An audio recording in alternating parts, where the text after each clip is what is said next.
Assamese ART কিটচেনলৈ স্বাগতম। আজি মই আপোনালোকক পিঁয়াজ নহৰু আদা তেল আৰু মছলা নিদিয়াকৈ তিয়ঁহ আৰু বিলাহীৰে বনোৱা সুন্দৰ ৰেচিপি এটা বনাই দেখুৱাবলৈ লৈছোঁ। তাৰ বাবে মই লৈছোঁ 5টা তিয়ঁহ আৰু 3টা বিলাহী, 4টা কেঁচা জলকীয়া আৰু 3টা আলু কাটি লৈছোঁ। আপোনালোকে তিয়ঁহ বিলাহী আৰু আলু বেছি পৰিমাণৰ ল'ব পাৰে। তিয়ঁহকেইটা কাটি লৈছোঁ, বিলাহী 3টাও কাটি ল'লোঁ। এতিয়া কুকাৰত কটা তিয়ঁহখিনি দি দিলোঁ। যদি আপোনালোকে মোৰ চেনেলটো ছাবস্ক্ৰাইব কৰা নাই, ছাবস্ক্ৰাইব কৰি ল'ব। থকা বেল আইকনটো টিপি দিব যাতে আপোনালোকে মোৰ ভিডিঅ'বোৰ চাই থাকিব পাৰে। তিয়ঁহখিনিৰ ওপৰত বিলাহীখিনি দি দিলোঁ। এতিয়া কাটি থৈ দিয়া আলুখিনি দি দিলোঁ।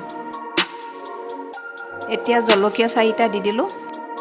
নিমখটো মই মোৰ হিচাপত দিলোঁ, আপোনালোকে আপোনালোকৰ প্ৰয়োজন অনুসৰি দিব। এতিয়া ইয়াত পানী দিব লাগিব। পানী 2 কাপ দিব। হালধি দিব নালাগে, ৰেচিপিটোত হালধি দিলে খাবলৈ বেয়া পাব। পানীখিনি দিয়াৰ পাছত কুকাৰৰ ঢাকনিখন লগাই দিব। হাই ফ্লেমত 2টা চিটি যাবলৈ দিব।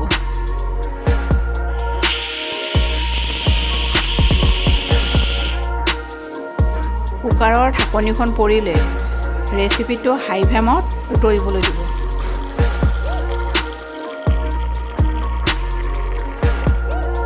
ৰেচিপিটো সিজি গৈছে, এনেকৈ হাতাখনেৰে ভাঙি ভাঙি দিব।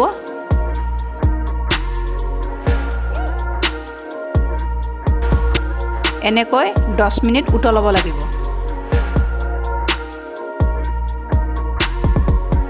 এয়া পানী কমি গৈছে, অলপ গ্ৰেভি টাইপ হ'বলৈ দিব।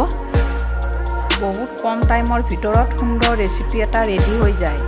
আপোনালোকে ঘৰত বনাই খাই চাব আৰু কমেণ্টত কেনেকুৱা পালে জনাব আৰু ভিডিঅ'টো লাইক কৰি দিব।